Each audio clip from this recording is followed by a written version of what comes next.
એમાં લાલ અને પીળો રંગ મેળવો છે એક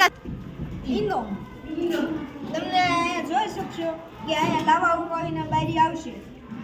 એમાં હું અહીંયા છું એમ કે